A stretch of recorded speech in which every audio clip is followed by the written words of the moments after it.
только новые данные, те, что были забыты.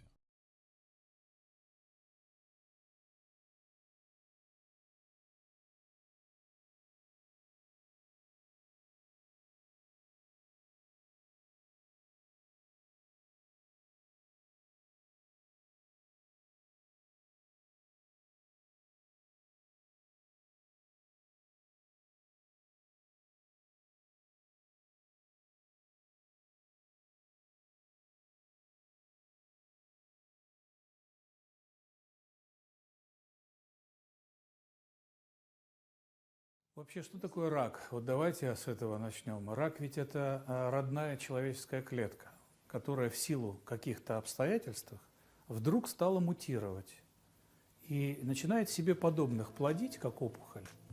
Но эта раковая клетка, мутирующая или клетка-мутант, она ничего не может сделать, как только не вырастить огромную опухоль, совершенно ненужную для человеческого организма, да, которая приводит к смерти.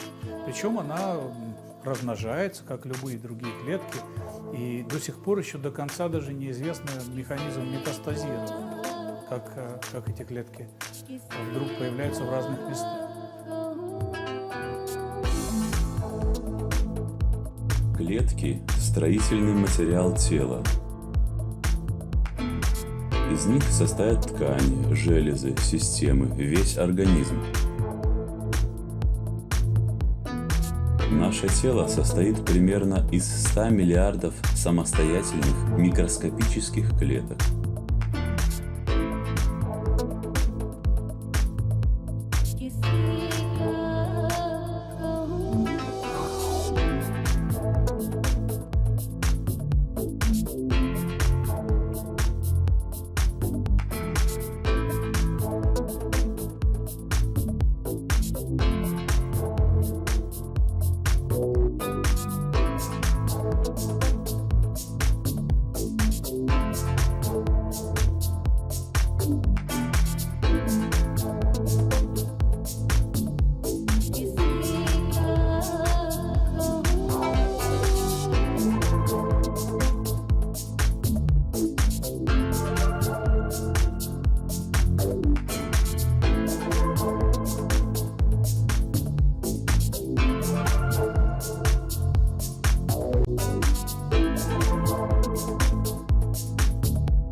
Почему сложно вылечить рак и почему он так вот растет? Да потому что вот иммунная система в этом случае, она оказывается слепой.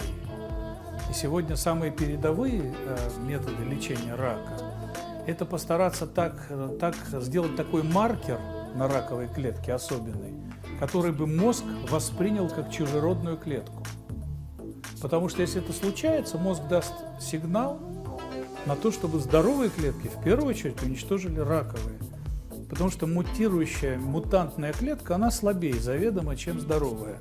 Есть способы лечения рака переохлаждением, есть способы, наоборот, гипотермии. Нагревается этот участок, клетки выдерживают температуру 42 градуса, 40, а раковая тут же гибнет, например. Вот как? Они более слабые, в то же время они более наглые, будем так говорить, потому что они хватают в себя все соки организма, вот говорят, люди раковые мгновенно меняются, потому что витамины, самые лучшие там, не знаю, вещества потребляются этими раковыми клетками. Больше того, они их не просто потребляют, они их накапливают. И отличие раковой клетки от нераковой очень важное одно. Нераковая имеет вход и выход. То есть она потребляет из межклеточного пространства вещества, нужные, кислород, обрабатывает, перерабатывает и выводит отработанные продукты. А раковая просто накапливает. Среди сотен триллионов клеток порой происходят сбои. Иногда в индивидуальном наборе инструкций клетки или ДНК случается опечатка, называемая мутацией. Обычно клетка распознает ошибку и прекращает работать, или организм обнаруживает нарушителя и избавляется от него. Но при достаточном количестве мутаций клетки обходят эту защиту и начинают хаотично делиться. Вредоносная клетка превращается в 2, затем в 4, потом в 8. Каждый раз неправильные инструкции передаются потомкам этой клетки. Так вот, оказывается, наш с вами генетический аппарат, из которого мы все вышли, все мы родом из наших хромосом, то есть из нашей ДНК, строит ДНКовые фразы. И в этих фразах встречаются вот эти вот самые кодоны амонимы. И для того, чтобы правильно выбрать аминокислоту и, соответственно, был бы правильный белок, значит, надо понять контекст информационной РНК, который является матрицей белка. Если будет ошибка, то это означает смерть или повреждение биосистемы. Точно так же, как когда мы говорим и употребляем неправильные слова или многосмысленные, многосмысловые слова-амонимы не понимаются, понимаются неправильно, то возникают, так сказать, эффекты дезинформации. Поэтому, когда говорят, что вылечили содой, еще чем-то там приемом, я бы хотел понять, как. Если это непонятно как, то это из разряда чудодейственных случаев исцеления. Это чудо знаю я, полно, князь, душа моя, не печалься, радостно оказать тебе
Отличие раковой клетки от нераковой очень важное одно. Нераковая имеет вход и выход. То есть она потребляет из межклеточного пространства вещества, нужный кислород, обрабатывает, перерабатывает и выводит отработанные продукты. А раковая просто накапливает. Все берите! Все берите! Есть надо! Есть надо! Пить есть надо! Все остальное надо! Но это для ада!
будет вообще невозможно обмануть, потому что он будет на 100% управляем Богом.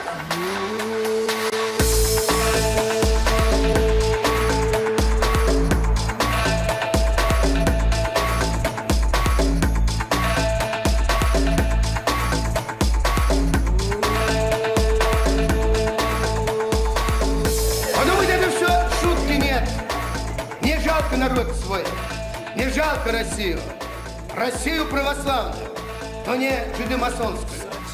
Мне жалко народ, который слепо следует этим жидам-масонам, которые вас обманывают, которые вам здесь желают рая на земле. Его не будет. Чё я без всего? Чё я тебе? Чё? Посмотри, я тебя слышу.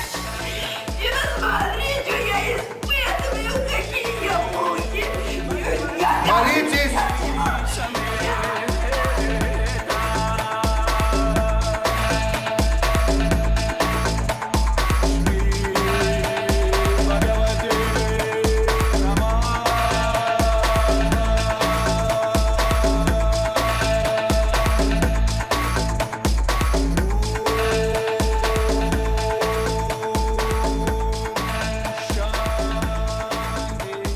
Разговаривал с Ральфом Моссом, это номер один эксперт по раку в мире. Это советник Госдепартамента США по раку. Он сюда приезжал специально смотреть наши методы. Ральф Мосс – это автор 35 книг по раку. Вот он мне говорил, что моя миссия – ездить по всему миру и смотреть, фиксировать эти случаи излечения. Иногда, говорит, люди излечиваются с помощью астрологов, с помощью экстрасенсов, но только непонятно как. И непонятна повторяемость этого. А раз мы не знаем как, мы можем это относить только к чудодейственным каким-то случаям излечения, которые не всегда работают, будем так говорить, да? Потому что непонятно, когда они работают, как они работают, и будут ли они вообще работать всегда.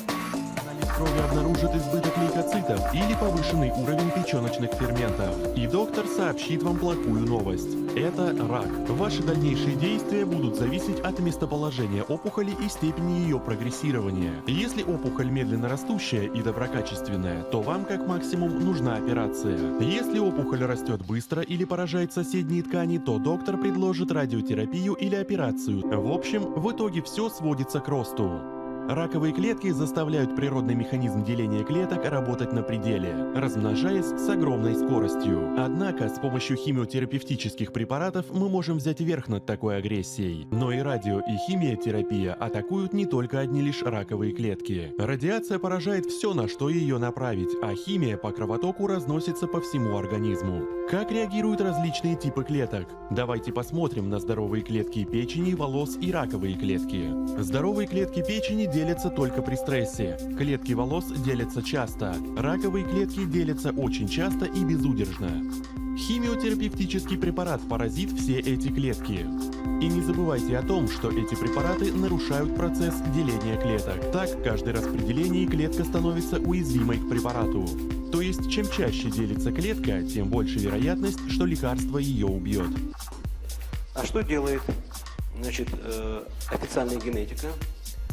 Не понимая принципов лингвистичности генетического аппарата, принцип лингвистичности генетического кода, белкового кода, она нам насадила технологии генетически модифицированных добавок к продуктам питания. Вы знаете, ГМО-продукты, при скармливании этой сои животным, например, крысам, у них развивается раковый процесс.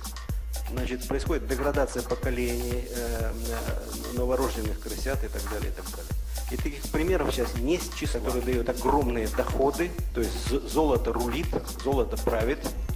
И мы это всю эту немаркированную пищу потребляем. Это ударит по второму, третьему поколениям наших детей. И с этим надо что-то делать. Вот к чему приводит непонимание принципов работы нашего генетического аппарата.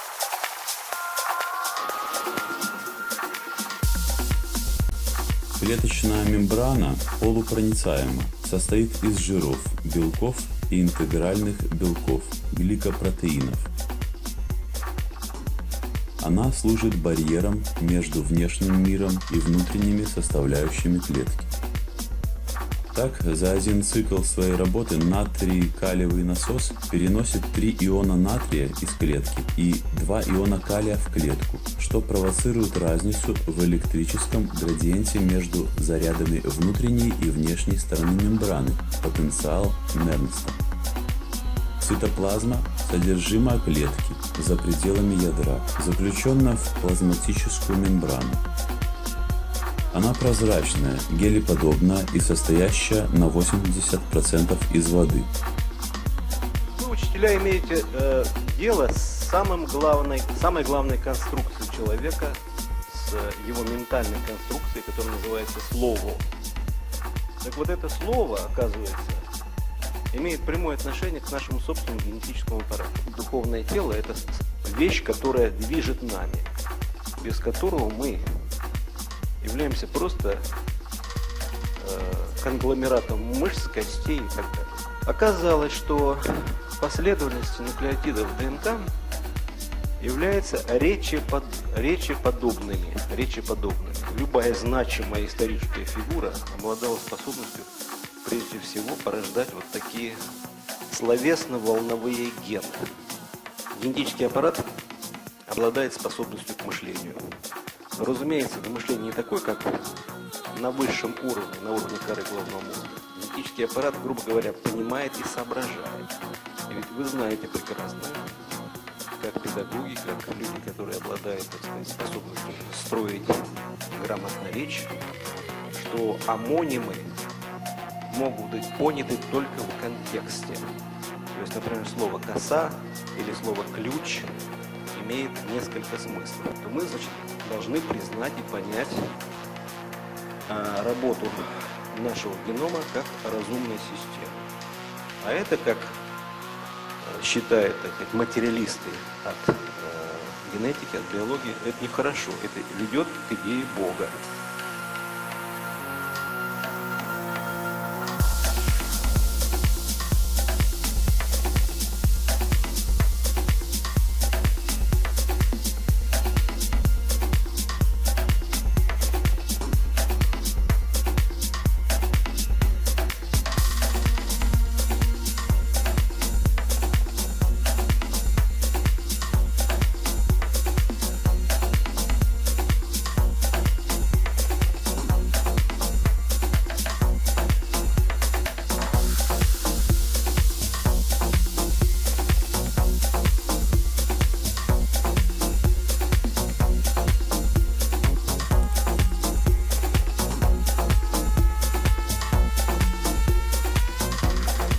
Если вы встретили человека через 7 лет, вы можете с ним не здороваться.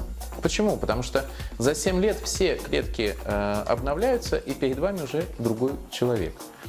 Но в каждой шутке есть две шутки. Еще одного ученого, но гораздо более ранее, это еще середина прошлого века, это русский ученый Розенков, академик Розенков, который открыл интересную закономерность. Даже если животному не давать животный белок, то соотношение, баланс между белками и углеводами в пищеварительном тракте окажется примерно тот же самый.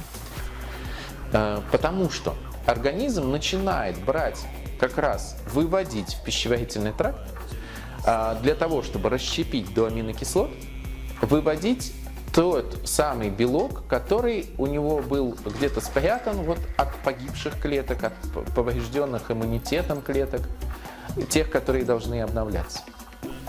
Так вот, в чем идея? Если вы, например, один день даже голодаете в течение недели, то обнаружилось, что ваш организм в первую очередь начинает утилизировать активно вот эти вот клетки погибшие, для того, чтобы восстановить постоянство внутренней среды, гомеостаз, восстановить уровень белка. Поэтому и известно, например, что вегетарианцы, в общем-то, не несчастнее тех, кто едят мясо, и они совершенно не более больные люди, Организм умеет внутри себя разлагать с помощью лизосом, умеет разлагать белковые структуры на аминокислоты и потом опять их использовать для построения новых клеток, которые постоянно обновляются. И это вроде бы какая-то вещь абстрактная. Если бы не постоянный спор, а нужно ли есть животный белок? Вот нам нужен белок для того, чтобы образовывать клетки? Или не нужен? Или он у нас есть внутри?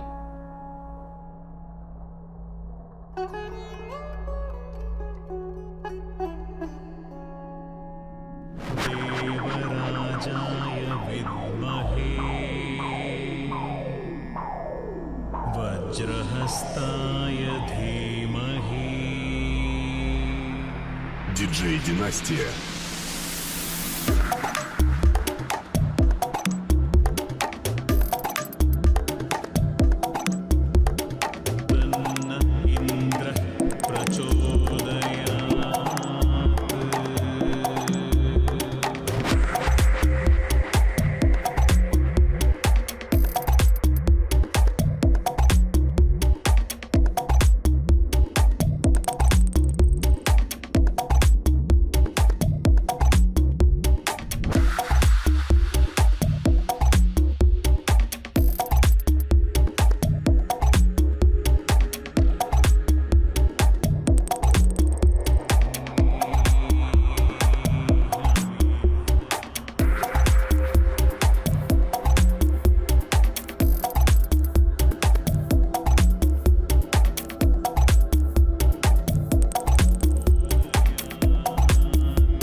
Почему сложно вылечить рак и почему он так вот растет? Да потому что вот иммунная система в этом случае, она оказывается слепой.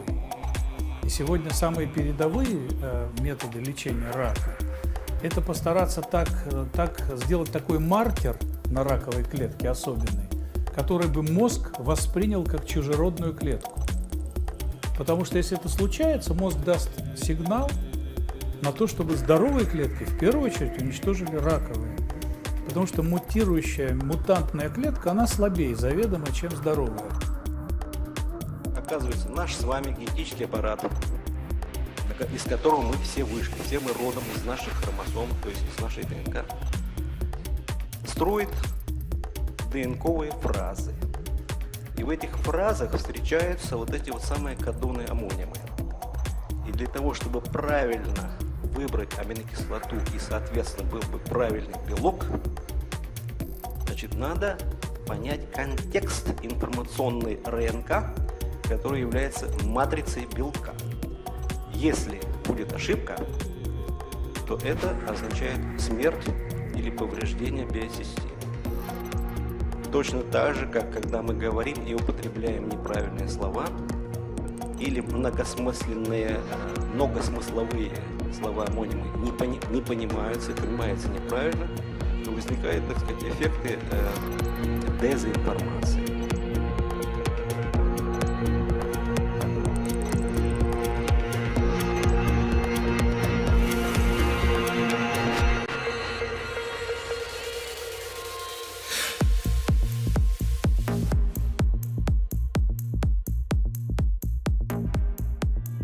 Ой, вы гости, господа! Долго ли ездили? Куда? Ладно ли за морем или худо? И какое в свете чудо? Корабельщики в ответ. Мы объехали весь свет. За морем житье не худо. Светишь, вот какое чудо. Остров на море лежит. Град на острове стоит с златоглавыми церквами, с теремами и садами. Ель растет перед дворцом, а под ней хрустальный дом. белка там живет ручная, да затейница какая. Белка песенки поет, да орешки все грызет. А орешки непростые, все скорлупки золотые, ядра чистый изумруд. Слуги белку стерегут. Все в том острове богаты. Изоб нет, везде палаты. А сидит в нем князь Гвидон. Он прислал тебе поклон.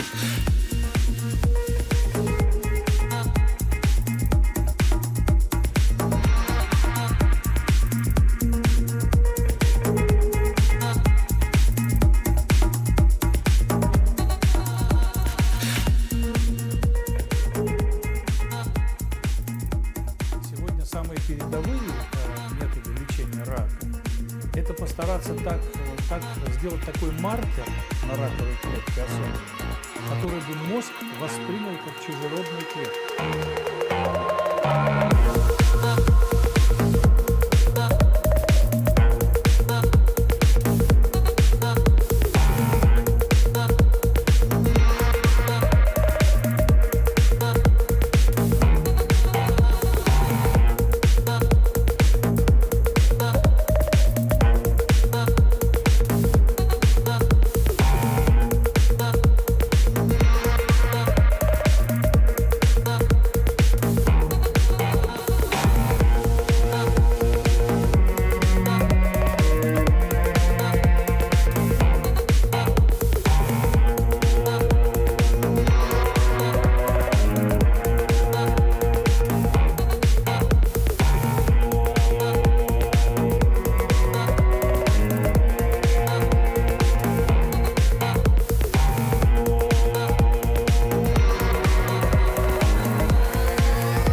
Это управляющая компания на территории РФ. Это уже не оккупационная система, это... РФ – это частная коммерческая фирма, которая управляет нашими с вами активами. Понимаете? Генеральный директор Медведев Дмитрий Анатольевич. Понимаете? Управляет ими Российская Федерация. Вот мы их заготавливаем, эти активы. Да. Мы их возим. Да. Мы же не от тебя возим. Это все от Федерации. Я тебе о чем и говорю. Я тебе о чем и говорю. При этом, во-первых, ты ни хрена с этого не имеешь. Копейки, да? Ну что-то я имею. Я могу прокормить ребятишек, а одеть. А можно и другим способом. Ты знаешь, что у нас самая богатая страна в мире? Знаешь? И кто-то самая богатая страна даст. Так ты сам можешь взять. Референдум в 91 году, знаешь, был? О сохранении СССР. Проголосовал народ, чтобы был СССР. Согласно этого референдума мы здесь являемся хозяевами. Не Российская Федерация, не Путин, не Медведев, не более китайцы. А мы, народ, обычный народ, здесь являемся хозяевами. Вот этим ты владеешь. А они сделали так, загнали тебя в такой морок, что ты считаешь, что это принадлежит какому-то хозяину, который, блядь, продал это китайцам, а ты сейчас, чтобы заработать жалкие кройки хлеба, возишь это, блядь, рубишь, блядь, везешь им, отдаешь, при этом имея копейки. Ну ты сам, вот, а дети твои, ребенок твой, с этим не может никак ничего справиться, да? так потому что народ вот такой тупой, понимаешь, не понимает. Сам себя рубит. Сам себе рубит тук, блин. Ну реально, мужики, я тебе вот честно вам Я говорю. могу тебе одно сказать, тебе нужно депутаты. А нахрена мне идти в депутаты, Нет. нахрена? Вы поднимаете народную дружину, да? Да. Продвигайтесь выше и объясняйте. А нахрена Так мне вот мы надо объясняем сначала на вот месте вам людям. объяснить, А чтобы нам вы дали ходили. путевку, мы поехали. Вот смотри, вы уволите сейчас нас. Придут других также отжучек. И те уволятся, третьих уже будем колбашить. Я Что, пришли работать, что ли? Сначала посолет, за то, что родину продаете. Среди сотен триллионов клеток порой происходят сбои. Иногда в индивидуальном наборе инструкций клетки или ДНК случается опечатка, называемая мутацией. Обычно клетка распознает ошибку и прекращает работать, или организм обнаруживает нарушителя и избавляется от него. Но при достаточном количестве мутаций клетки обходят эту защиту и начинают хаотично делиться. Вредоносная клетка превращается в 2, затем в 4, потом в 8. Каждый раз неправильные инструкции передаются потомкам этой клетки. Прежде чем двигаться к смерти, давайте попробуем вначале действительно с жизнью разобраться. Потом мы перейдем к смерти. Давайте разберемся, кто же такой человек. Опять же, в русском языке все написано. Я вам сейчас открою самую главную тайну Тибета. За ней Гитлер там отправлял неимоверные войска. Множество людей туда ходило, кучу народу перебили. Я вам ее открою бесплатно. Тибет. Самое главное Тибета, запишите, можете запомнить. На Тибету и в Тибету. Все в тебе. Да, все внутри и все снаружи.